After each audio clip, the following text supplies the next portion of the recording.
Vice President Mike Pence will meet with Venezuela's opposition leader Juan Guaidó in Colombia today as Venezuela's government cracks down again on protests. Violent border clashes killed at least 2 people and injured hundreds more over the weekend. Guaidó wants the international community to consider all options to resolve the crisis. The U.S. is backing him to replace President Nicolás Maduro. Manuel Bojorquez is just across the border in Cúcata, Colombia. We are walking near a bridge which connects Colombia to Venezuela, and on the other side, it is being blocked by the Maduro regime, part of the fierce resistance to a U.S.-backed plan to bring humanitarian aid into Venezuela. Now leaders from across the world are once again calling for a coordinated effort to get the aid in. Tensions erupted into violence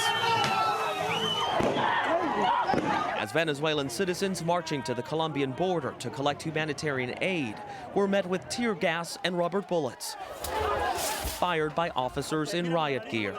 Opposition leader Juan Guaidó arrived in Colombia's capital yesterday, slamming the attack as an unprecedented crime. He will ask leaders during an emergency summit today to help bring down the current regime by any means necessary.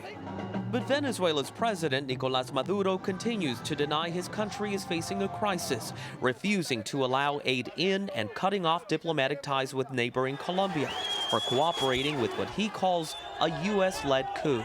No podemos seguir soportando. We can't keep putting up with Colombian territory being used for attacks against Venezuela, Maduro said. Patience is exhausted. I can't bear it anymore. This is the worst of a tyrant. Secretary of State Mike Pompeo challenged Maduro and his forces to back down and said the United States would not rule out military force. Every option's on the table. We're going to do the things that need to be done to make sure that democracy reigns. Aside from a military option, Vice President Pence is expected to announce another measure later today, additional sanctions against Maduro's government. For CBS This Morning, I'm Manuel Bojorquez in Cúcuta, Colombia.